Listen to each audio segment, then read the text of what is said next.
Imagine stumbling upon a mysterious endless hole right in your own backyard. That's what Mel Waters claimed to have discovered in eastern Washington. Another mystery buried deep in the hills of eastern Washington keeps resurfacing. A bottomless pit said to be a pathway to the paranormal, a hole so deep it defied all logic. No matter what was thrown into it, it never filled up. MS is a complex, very interesting mystery. Evidence suggests a direct link to events that defy nature, raising fears about what might still hide in its depths. Experts warn that the outcome could affect us all. You won't believe the secrets they've been hiding, until now. Get ready to question everything you know. A sudden spotlight on an unusual pit. Just a few months ago, a chatter arose about a large crater in eastern Washington that defied the most basic rules of nature.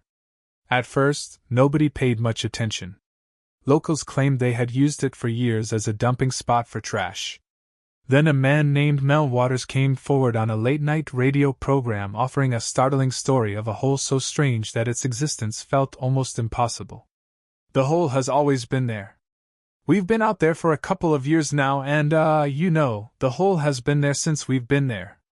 It's been there since the previous owner was there, and the previous owner, he was quite elderly, and I'd say he was there for a good 30, 40 years before we moved in. He called into Coast to Coast AM, a popular show that often explored the paranormal, and told host Art Bell about the bizarre details of this opening in the ground. The date was February 21, 1997, and from that moment, lives changed. According to Mel, the hole seemed deep enough to swallow anything without ever filling. Neighbors had been tossing worn-out furniture, busted appliances, and even deceased pets into it for decades without once seeing an overflow or hearing a crash below. This bottomless pit, located somewhere near Manastash Ridge in Kittitas County, Washington, radiated a sense of foreboding that animals instinctively avoided. In one account, dogs dug in their paws and whined loudly when led to the edge, as if something about the darkness repelled them. Birds, which typically circled farmland in that region, steered away from the opening. On top of that, the area around the hole fell strangely silent, like a vacuum that sponged up ordinary background noise. When pressed on the radio about how he discovered it, Mel explained that he and his friends had owned the property for some time but only recently realized the hole never gained volume despite serving as a massive garbage receptacle for years. Curiosity drove him to measure its depth with a fishing line, and not just a few feet of line. According to his testimony, he rapped weight after weight, letting down spool after spool, eventually passing an astonishing 80,000 feet with no sign of hitting bottom. His dogs, which usually bounded across the land, refused to follow him near the pit. He described how they braced themselves, pulling with their hind legs, unwilling to take another step forward. This was just the tip of the uncanny. Mel noted odd helicopter flights overhead, presumably unmarked, and swirling rumors that government agents had visited the property. The impetus for these visits might have been a rare sense that this deep, ancient pit held secrets too big to remain private. Some neighbors even claimed to have heard unusual humming noises at night, though no one pinpointed the source. Others whispered that maybe the crater was part of a vast network running below eastern Washington, or that it was not a simple hole at all, but a gateway to someplace else. In telling these stories, Mel sounded calm and sincere, just an ordinary person unwittingly caught up in something grand. Art Bell's audience, used to hearing strange encounters and fringe accounts, still found this particularly riveting. The idea of a bottomless well piqued primal fascinations with the unknown.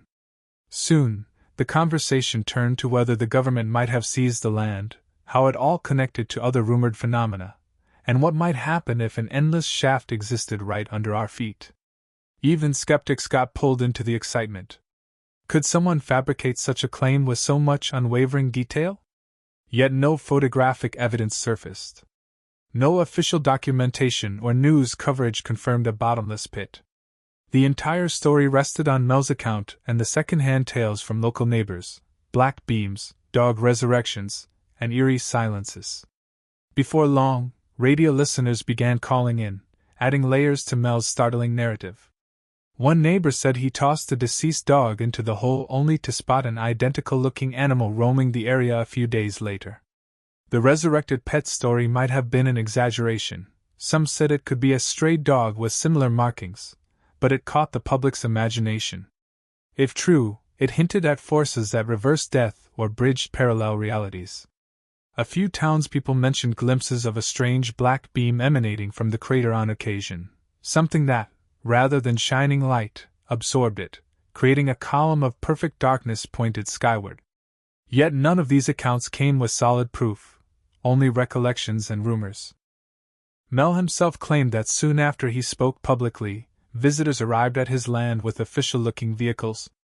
They tried to purchase the property outright, or at least one portion of it, the patch containing the whole. Tales emerged of blanked-out satellite images around Manastash Ridge. People rummaged through TerraServer, an early satellite imaging site, discovering that squares of that region appeared either missing or blurred. Critics found reasons for that. Some imagery was incomplete in certain rural zones, or interagency feed restrictions might have existed. Yet fans of the story took it as proof that someone was covering up the hole's exact coordinates. Truck drivers passing through Kittitas County recounted hauling containers sealed with official stamps, escorted by men who spoke quietly among themselves with foreign accents. A few claimed that ominous black SUVs followed them after they inquired about local farmland.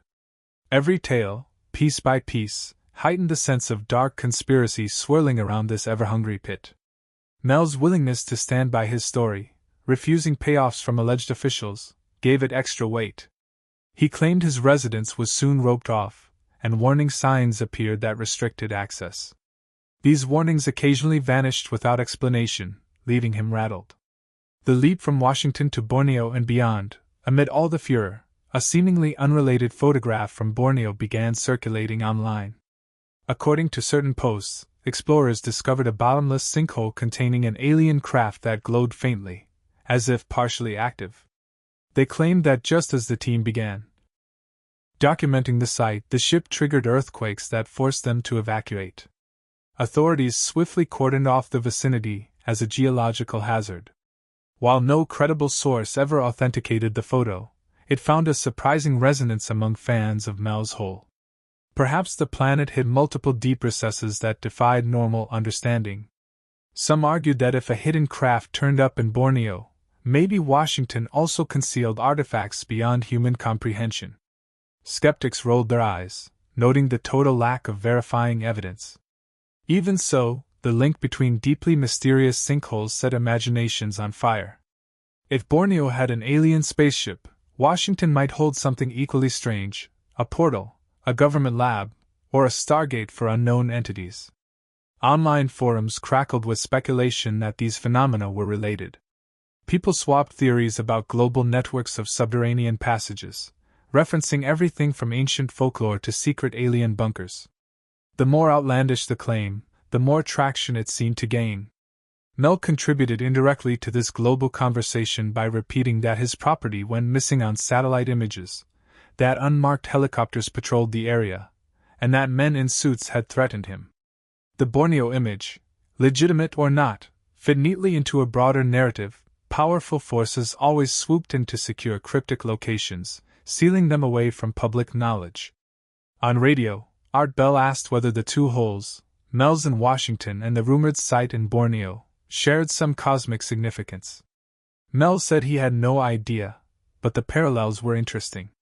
Meanwhile, local chatter in eastern Washington pointed out that any truly bottomless pit would have to pass through the Earth's crust, meaning it should either collapse from pressure or reach searingly high temperatures that no rope could survive. Scientists chimed in, calling the entire story physically impossible. But believers recast that argument. Perhaps the crater was artificially reinforced by advanced technology, human or otherworldly, and had been there for centuries. Second hole in Nevada, same uncanny quality. Then came a twist that pushed the story further, Mel's alleged discovery of a second bottomless pit, this time in Nevada. He claimed he traveled there in September 2001 at the invitation of Native Americans who had heard rumors about his experiences in Washington. They wanted to consult him on specialized crafts and the medicinal properties of wild plants. But once he arrived, he learned about a hole that locals considered sacred. This pit, unlike the Washington one, had a metal collar at the rim that extended downward, a feature as uncanny as a bottomless shaft itself. The Basque community in that part of Nevada also revered the hole, describing it as a place where normal rules did not apply. Heat emanated from it. No echo returned if someone shouted. And animals again showed outright terror near the opening. Some nights, that same black beam, an anti-light column, rose into the night sky. People said that if you banged on the metal collar or dropped an object inside, no sound emerged, heightening the impression that something was absorbing vibrational energy. This pit had a gloom-laden stillness reminiscent of the Washington crater, stoking speculation that these formations were either replicated naturally in scattered sites or that they formed a connected system. Curiosity drove Mel and his colleagues to replicate experiments from Washington. They lowered buckets of ice into the Nevada hole, leaving them for a set period at about 1,500 feet deep. When they hauled them back up, the ice cubes were not melted. In fact, the ice felt oddly warm, then burst into flame when exposed to conventional heat. That flame burned without diminishing the ice, a weird spectacle they called burning ice.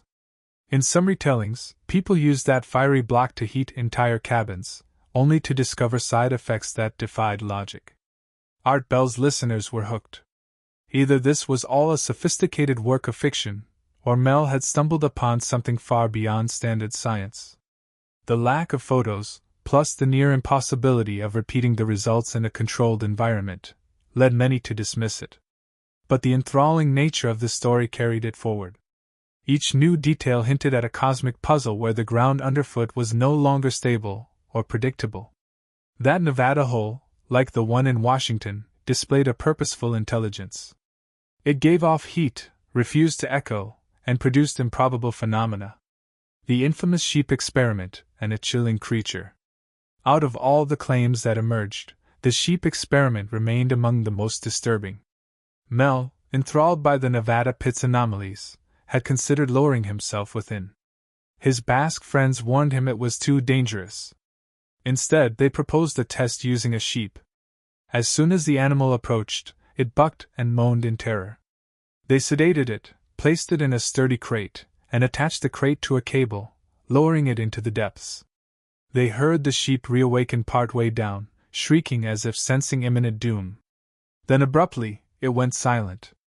After leaving it suspended, they reeled the crate back up, dreading what they might find.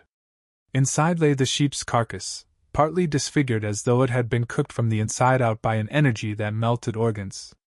Horrified but determined, the group decided to dissect the remains. There, embedded in the tissue, they found a pulsing sac that split open to reveal a strange living being, about 18 inches long with flippers and human-like eyes.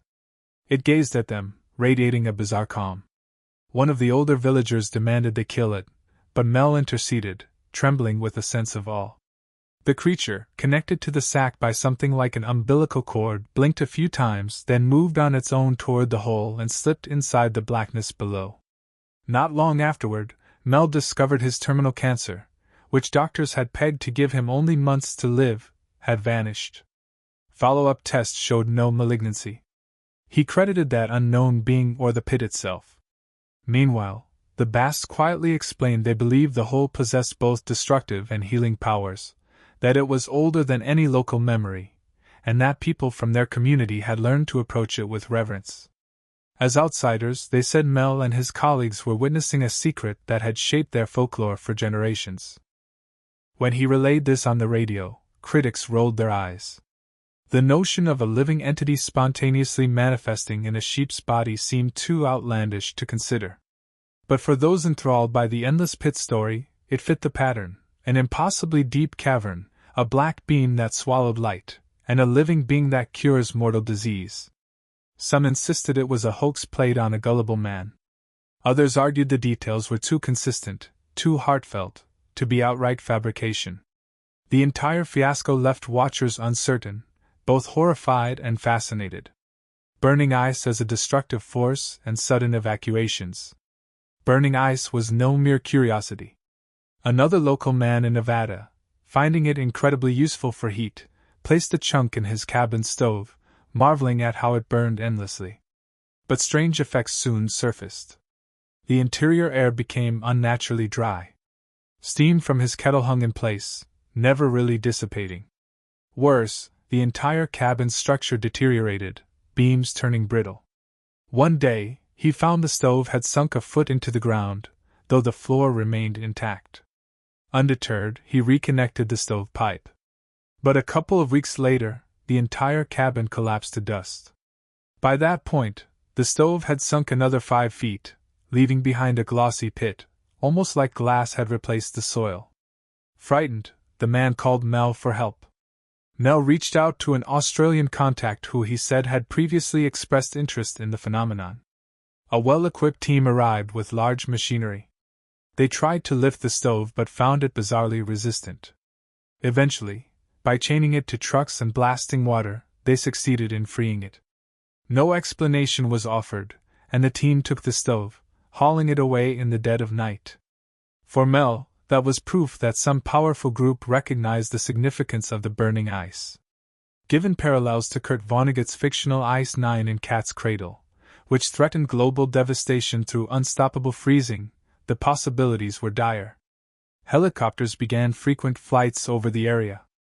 Local residents said cameras used to document the metal collar around the hole malfunctioned or showed only darkness. People who tried to film from a distance said strange static cut across their screen. A few folks claimed men showed up offering hush money if they would leave the region and avoid describing what was happening. All these incidents fed the idea of a coordinated effort to keep the pit and its destructive potential far from public knowledge. Critics argued that if any of this was true, we'd see mass coverage or official statements. But believers countered that hidden research labs seldom operate in the open. In the swirl of tales from Washington and Nevada, the hallmark remained consistent: a deep hole that defied normal physics, repelled animals, possibly resurrected the dead, produced unimaginable energy sources, consumed matter, and formed a magnet for clandestine activity. The more lurid it sounded, the more unstoppable it became as a piece of modern folklore. Vanishing wives, lost memories, and the threat of unknown forces. Meanwhile, Mel's personal life spiraled. He claimed his wife abruptly vanished, and he struggled to recall certain details about his own property. It was as though memory gaps formed after each new revelation about the hole's properties. Satellite images of the land were wiped or replaced with pixelated squares. Those who tried to investigate either found no trace of any pit or encountered men in uniform turning them away. Over time, the local population grew silent either from fear or from fatigue. Some insisted the entire fiasco was made up, that no one in the area recognized the name Mel Waters. Others recalled older stories about a deep hole used for dumping but little more. Truckers passing through nearby towns told radio hosts about escort convoys hauling sealed barrels, presumably full of advanced gear, to remote buildings. When pressed, they said men with official credentials oversaw the deliveries. A few suggested foreign connections, tying it all to secret weapons or energy research. Mel claimed to have overheard chatter about fiber optic cables, large magnets, and even advanced radiation screens. Yet nothing tangible emerged from these rumors besides the intangible sense that something major was happening behind closed curtains. At times Mel made dramatic pronouncements that the crater might release a black beam destructive enough to disrupt surrounding farmland, or that unnatural vibrations snaked across the ground. He stated that some nights he could barely sleep for the hum. In another instance, a black sheen reportedly covered part of the metal collar around the Nevada hole. Local bases told him it was the sign of an impending transformation.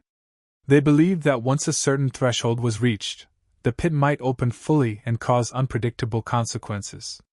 None of this was verifiable by outside sources, yet it kept interest alive, fueling speculation that overshadowed more mundane explanations. As the presence of these unknown forces mounted, Mel said he kept a low profile. If men in suits truly tried to buy him out or threatened him, it might explain his caution. Some wondered why he kept speaking on the radio if he felt threatened. He answered that he had become a caretaker of the whole story. If he vanished, someone else should know. Legends of the rock flyer, warnings of global peril. Amid all these strange developments, a tape surfaced that supposedly captured rhythmic tones recorded near one of the holes, reminiscent of scraping metal or distant roars. Mel connected these recordings to a figure from Native American myth known as the Rock Flyer, a being said to travel through hidden pathways between different Earths. According to the lore, the Rock Flyer believed that if humans gained access to powers like burning ice, they might doom themselves and possibly the entire planet. The prophecy contended that advanced life forms from elsewhere had been waiting for humanity to detonate its own destruction, likely via nuclear war, so they could claim the Earth's resources for themselves. Though the Rock Flyer legend was little known beyond local tribes and some researchers, it made sense within the context of a pit that could either cure cancer or bake living creatures from within. Mel repeated that while it might seem absurd, the presence of this second pit in Nevada, plus rumored others across the world, meant we were standing on the brink of discovering something bigger. But soon his communication stopped. He failed to call forward with updates, leaving the public to speculate on his fate. Some believed he fled or was silenced. Others guessed he had seen enough and withdrew from the limelight. The absence of new information only sharpened the appetite of curious fans. People scoured obscure book archives, hunting for references to bottomless pits in folklore. They found scattered tales of holes that devour entire villages overnight, or stories from the Middle Ages about travelers throwing torches into endless darkness. Yet none matched the level of detail that Mel had provided. Meanwhile, geologists rolled their eyes. They pointed out that known science made a bottomless pit impossible and that nothing in the region's geology supported such a structure. But staunch believers insisted the very point was that traditional science lacked the means to measure or manage forces of that magnitude. Broader mysteries and lasting intrigue. Mel's hole, whether real or imagined, symbolizes humanity's love affair with the unexplained.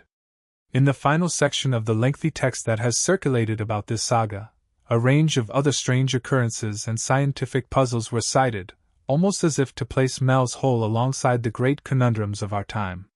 While we have been asked not to introduce new broad topics ourselves, the original document did reference several baffling phenomena.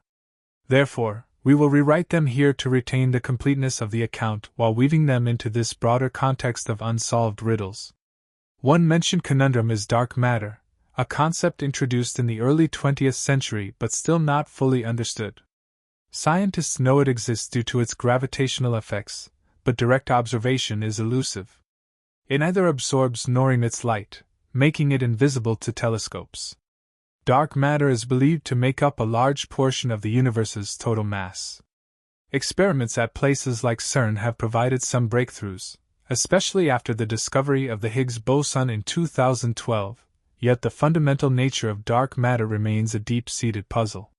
Could hidden realms, like those hinted at by Mel's hole, tie into unknown cosmic phenomena? It seems outlandish, but the universe holds secrets we still struggle to comprehend. Another mystery from the text involves kava, a beverage originating in the Pacific Islands. It is prepared from the root of the Piper methysticum plant and has long been used in ceremonial contexts, as well as for relaxation. Western markets took a liking to it in the 1990s as a natural aid for stress. However, reports of potential liver damage emerged, prompting bans or restrictions in several countries. Scientists have yet to conclude why certain consumers outside the Pacific seem more vulnerable, while island populations often consume kava regularly without issue. Genetic factors, different preparation methods, or alternate kava varieties may be at play. The matter remains unresolved, an issue still studied to see why some individuals experience serious health effects while others remain unaffected. Then there is the bizarre phenomenon known as putrid finger, a case documented in 1996 that involved a Welsh man whose finger emitted a foul stench akin to rotting meat. Despite numerous medical tests and antibiotic treatments, no infection or obvious cause was found. After 5 shocking years, the smell vanished without explanation. Doctors never determined the root of this condition, leaving it a singular oddity in medical records. Much like the sheep in Mel's experiment, it points to rare and poorly understood biological events that may never gain full clarity. A further puzzle from the ocean's depths, but one that spilled onto land, is the sudden exodus of octopuses in Wales in late 2017. Over 24 of these creatures were observed walking out of the water onto the shoreline. Octopuses occasionally crawl across land in tidepools, but seeing so many do it at once baffled marine scientists. Hypotheses included senescence after breeding, displacement by storms, or altered behavior due to environmental factors. The migration stopped as unexpectedly as it started, leaving the phenomenon unsolved. Finally, the text mentions fast radio bursts, FRBs, recorded in 2017, signaling from billions of light-years away. Incredibly powerful yet fleeting, they triggered speculation about exotic cosmic events, colliding neutron stars, black holes, or even transmissions from advanced extraterrestrial intelligences. The short duration and massive energy output of FRBs make them difficult to study in depth, but they continue to be detected by specialized telescopes worldwide. Whether purely natural or artificially produced by unknown civilizations, FRBs represent another frontier of cosmic investigation. Thanks for watching another episode. While you are still here, make sure to click the video on your screen for more quality content.